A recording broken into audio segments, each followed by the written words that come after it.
Arthur writes a story.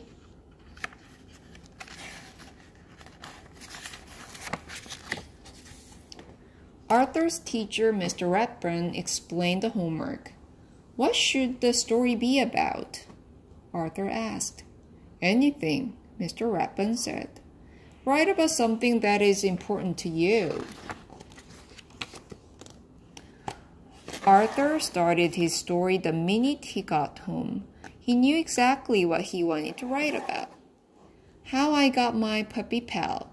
I always wanted a dog, but first I had to prove I was responsible. So I started Arthur's pet business. My mom made me keep all the animals in the basement. It was a lot of work, but it was fun until I thought I lost my Perky.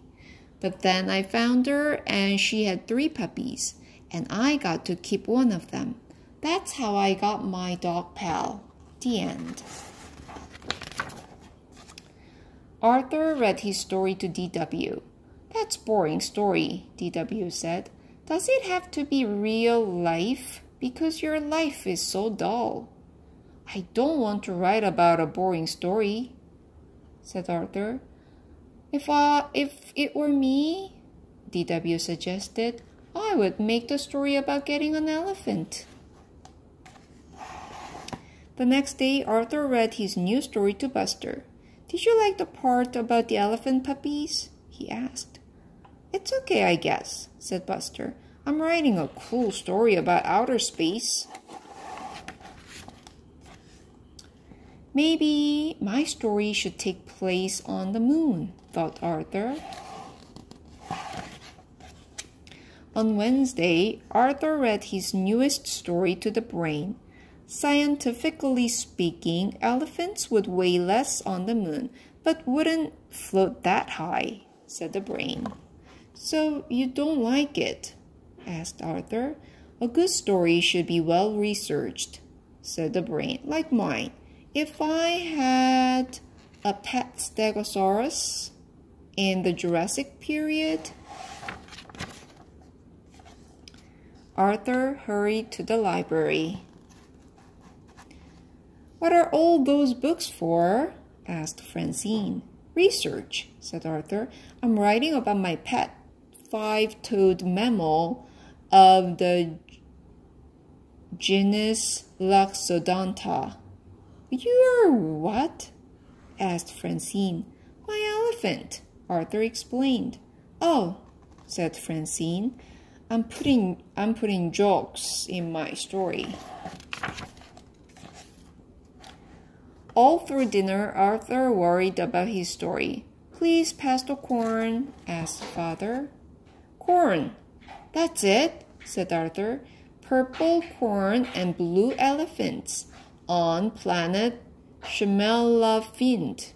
Now, that's funny.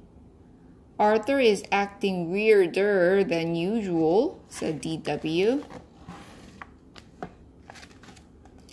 On Thursday, everyone at the Sugar Bowl was talking about their stories.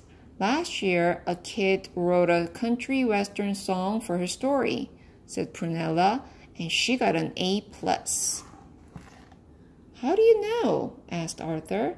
That kid was me, explained Prunella. Mr. Ratburn said I should send it to a record company. It was that good. Wow, said Arthur. That night, Arthur's imagination went wild. He decided to turn his story into a song. He even made up a dance to go with it. Later, he tried it out on his family. Now this little boy can go home and enjoy his own personal striped elephant. And you will see how happy he will be here on planet Schmelafint. Well, said Arthur, what do you think?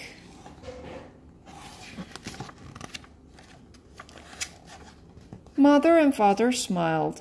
It's nice, said Grandma Thora, but a little confusing. Too bad you can't dance, said D.W. What am I going to do? Said Arthur. My story is due tomorrow.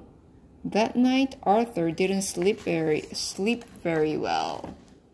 The next day, Arthur worried until Mr. Redburn finally called on him. When Arthur's song and dance was over, the classroom was so quiet. It was almost spooky. Binky raised his hand. Did that really happen? Sort of, said Arthur. It started as the story of how I got my dog. I would like to hear that story, said Mr. Redburn. The title was How I Got My Puppy Pal, said Arthur. Arthur told how proud he was of his pet business and how scared he was when Perky disappeared, and he told how happy he was to find her under his bed and how surprised he was to see her 3 puppies. And the best part is, said Arthur, I got to keep one. Buster said, I like that story better than your other one. Great story, said Binky. I think Arthur's story was the best, said Francine. Good work, said Mr. Redburn. Of course, I expect you to write it all down by Monday. Then Mr. Redburn gave Arthur a gold sticker. Oh, and one more thing, he said. Leave out the dancing.